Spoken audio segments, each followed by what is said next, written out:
And let me address something else, which is going to be a huge problem.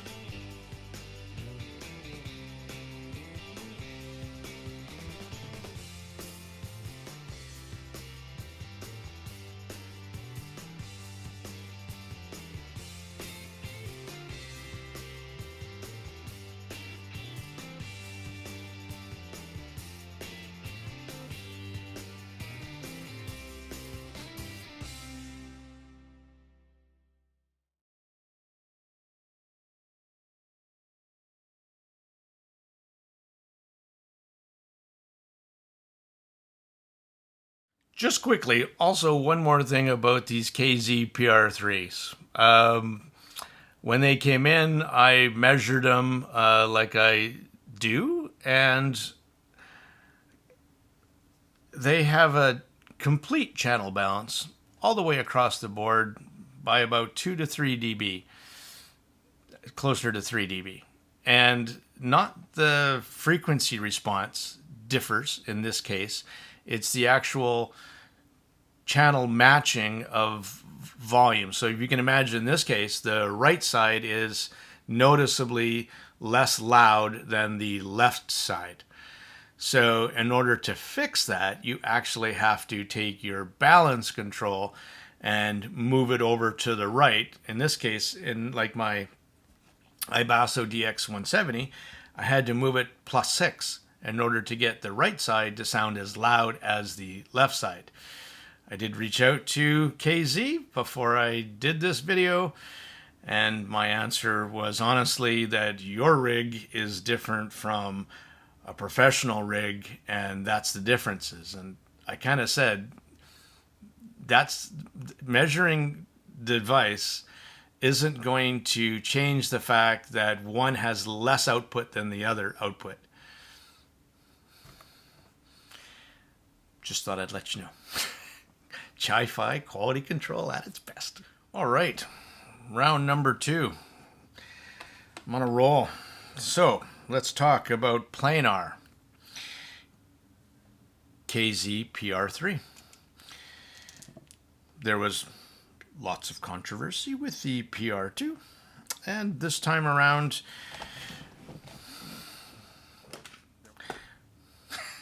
there will be no shilling of KZ in this video.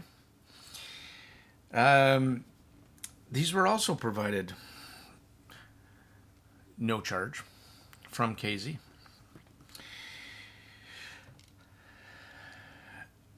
Let's talk about planar and Monk's preferences. So I'll tell you straight up, I am not a planar in it, I am lover. My headphones, my 3 sets of headphones are all planar. So I'm not a planar hater. My electrostatics in my listening room downstairs are electrostatics. I love electrostatics. I think they absolutely disappear when you have the, and I've said this before in planar videos, right? So I'm going to talk about stage a bit just to help you understand. So my 7.5 foot tall by 4 feet wide electrostatic speakers sound wonky if you are sitting off center. If you're sitting dead center and you angle them in just right, they disappear. That is an amazing stage when your speakers can disappear. Literally, you have no idea, except for music, where everything is coming from. All you hear is music and the stage.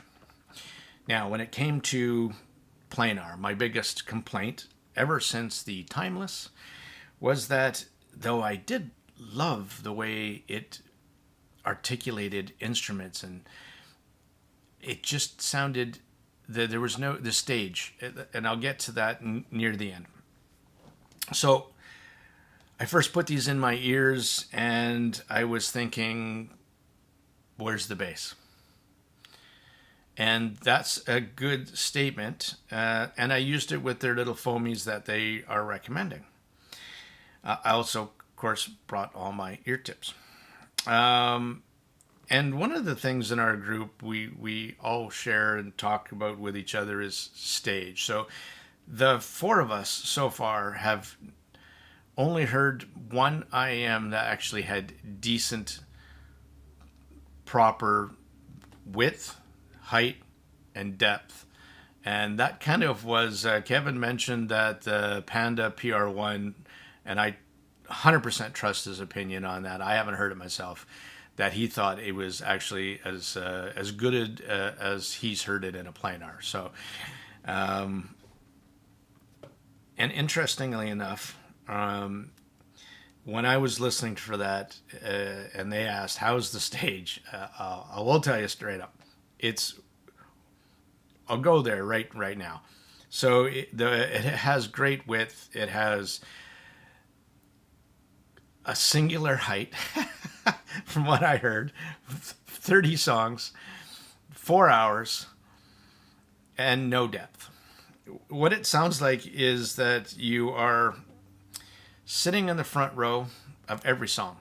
You're sitting in the front row and you're looking up at the stage and they're singing there.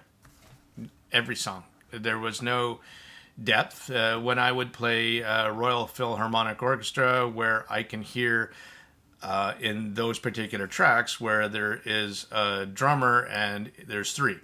There's one in the back, there's one in the center, and there's one to your left, much more forward. Because for most IAMs that I listen to, or headphones or speakers, you can hear the depth of the first one starts on your right and it's quite far back. It's behind the rest of the string instruments. And then the middle one comes in, right? And they're pretty much dead center and they are closer to you. You can hear the depth.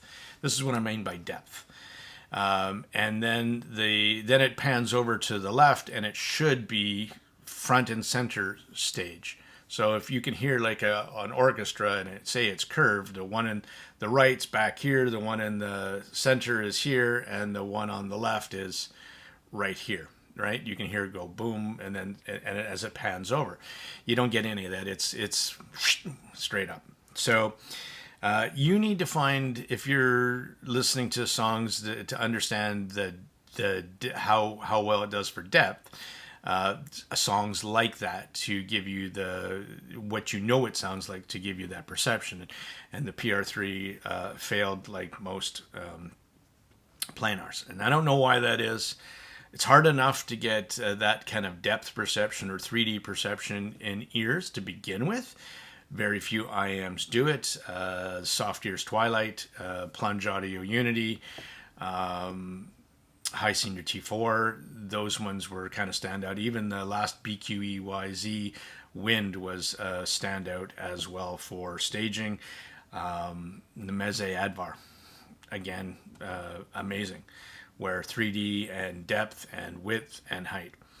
When it comes to height, a lot of times you can pick out where somebody is playing an instrument. Like I listened to a Poncho Sanchez, and this one song where you can hear, if you can hear a resolving enough IM, and if it has it in its ability, you can hear that somebody is using a little not a tambourine, but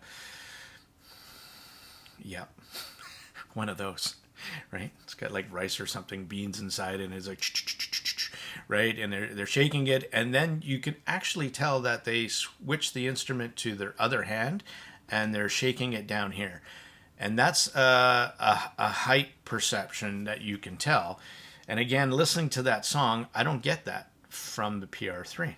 So, but I get amazing width. So it does sound like everything is coming, inside your head, left to right, between your ears, and just slightly forward with every song.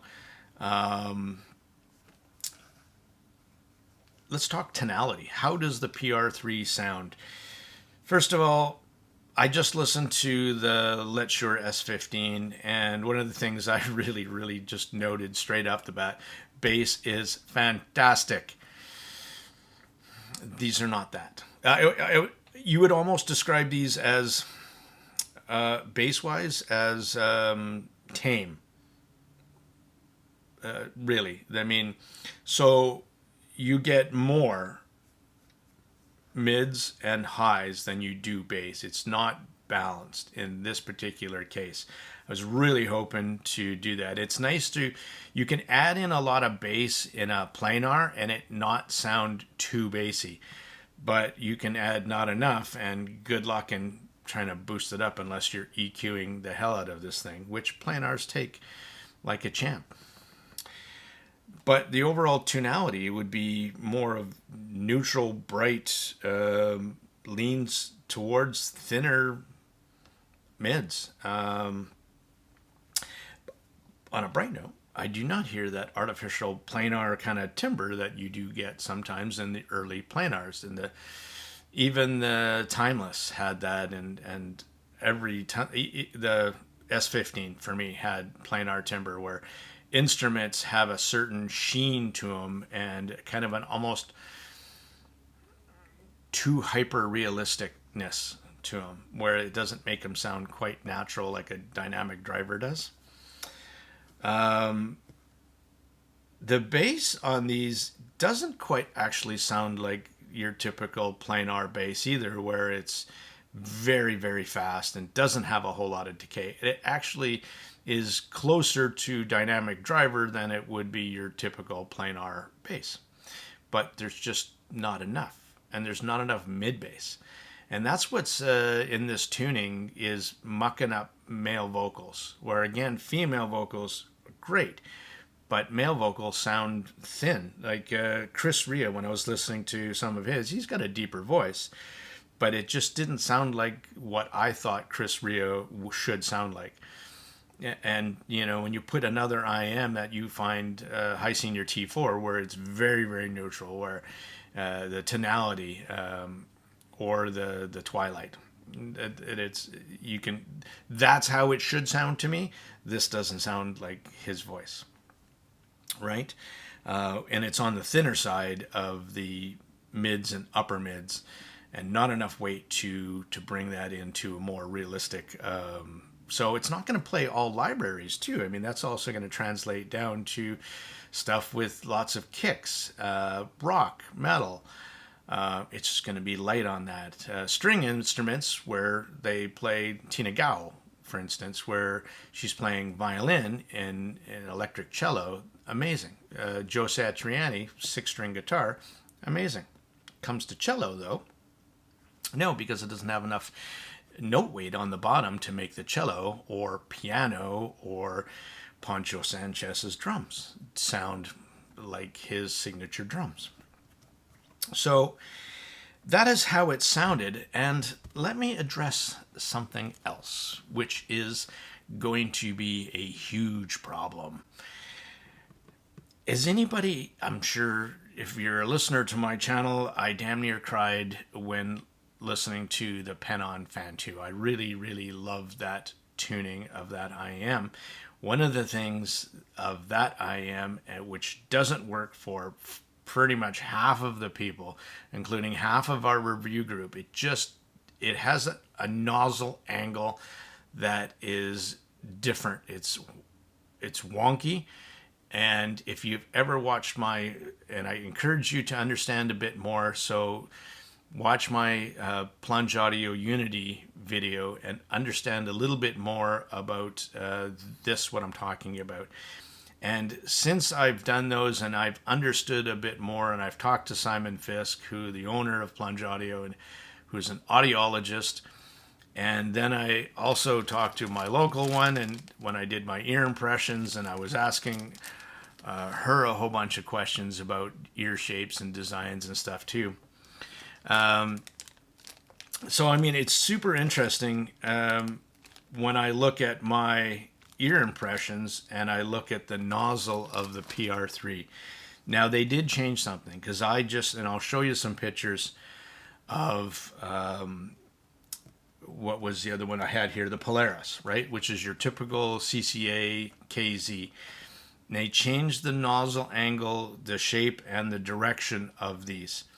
So two things that happened. I'm going to also post some pictures. So you'll see me with foams, and you'll see me with it in my ear.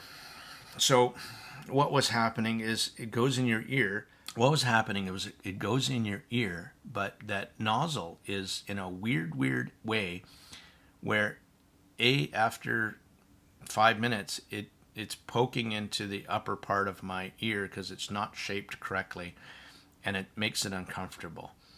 But if you actually take the IM and you actually angle it up and into where, if the nozzle had that correct angle, up and into your ear, then it goes, oh, okay, that's how it should go into normal people's ears, right? I mean, we all have different ears. I get that. So do you. But we also, our ear anatomies are all so different that they're, one shape's down, one shape's up. It's in and pointed back and up. Whereas this one, it goes in, out, and out that way, and it's in a weird area. If you were to take this IM and you actually push the bottom and shove the nozzle up into the correct position properly, you can tell. Now, how does that also affect the sound? Well, massively. So if you could get it, which is going to be incredibly difficult, even if you used a really small tip like the, and I tried that with the Whizzer Easy Tips SS20 in a much smaller size, and then kind of got it in, and it kind of fixes it a little bit, but not enough to make it a long-term comfy and be to change the tuning where your ear tips and your foams or whatever is getting squished and it's killing the bass. So it has nothing to do so much with the proper ear tips as the nozzle and the direction of the angle is just wrong. So, and then because of all of our ears are going to be shaped differently, everyone is going to hear this IM differently. So you're either going to get it, and I typically, you don't hear me talking too much about wonky nozzles and angles and that kind of stuff. More and more now, since I understand a little bit more, but that's not the point I'm trying to make here, is that some people will get a better impression of this IM than others, and that really has to do with more of your ear shape than anything else. Could you possibly, if everyone just used the stock foamies, and you're going to kind of hear it the same, because the foamies are kind of, where if they're in the wrong angle, at least they can, squish on one side, and then it's kind of a bit more forgiving than a silicone one. So if you put a silicone one on, when I was using these, I really should stop using them because I can't pronounce the name.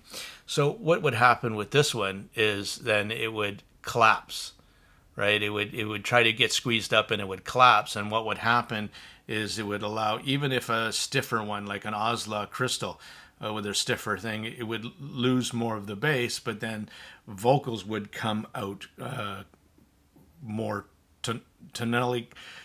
I can't say that word. Tonally correct. I get stuck on that every video. Anyway, this is my quick take on a KZ PR3. Is it better than the KZ PR2 original? Not the snafu changing filters thing halfway in production thing. Yes, I think it is. And you can't look, I'm not going to put a graph up for this. You can see it on my Squig link if you want, because I find planars don't sound anything like they graph in the highs or the lows or the mids. It's really by your ears is how you're going to be able to perceive sound of this one. So that is how I heard this KZ PR3. This is the Tone Deaf Monk, and I'm out.